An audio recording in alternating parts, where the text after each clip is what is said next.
numbers, that's the key. Find intercepts so easily.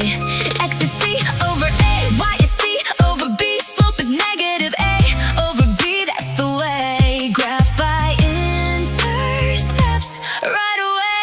Rewrite, rearrange, don't be afraid.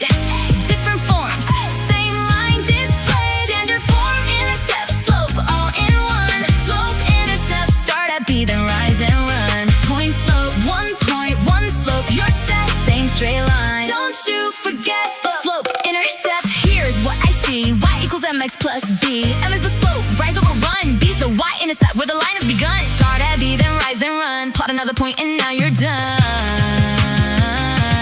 Slope shows steepness, check the effect. Rate of change, delta y over delta x. Y2 minus y1 on top. X2 minus x1 below.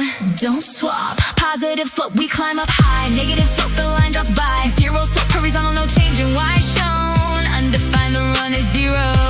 Vertical zone. Parallel line, same slope, that's key. Different intercepts, they never meet. Perpendicular, now here's the deal. Negative reciprocal, that's for real. Slope becomes negative 1 over m. Right angles form when they cross again.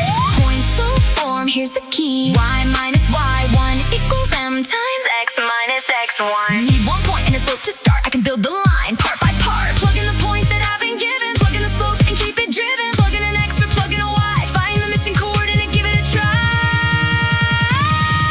Standard form, intercept, slope, all in one. Slope, intercept, start at B, then rise and run. Point, slope, 1 point, 1 slope. You're set, same straight line. Don't you forget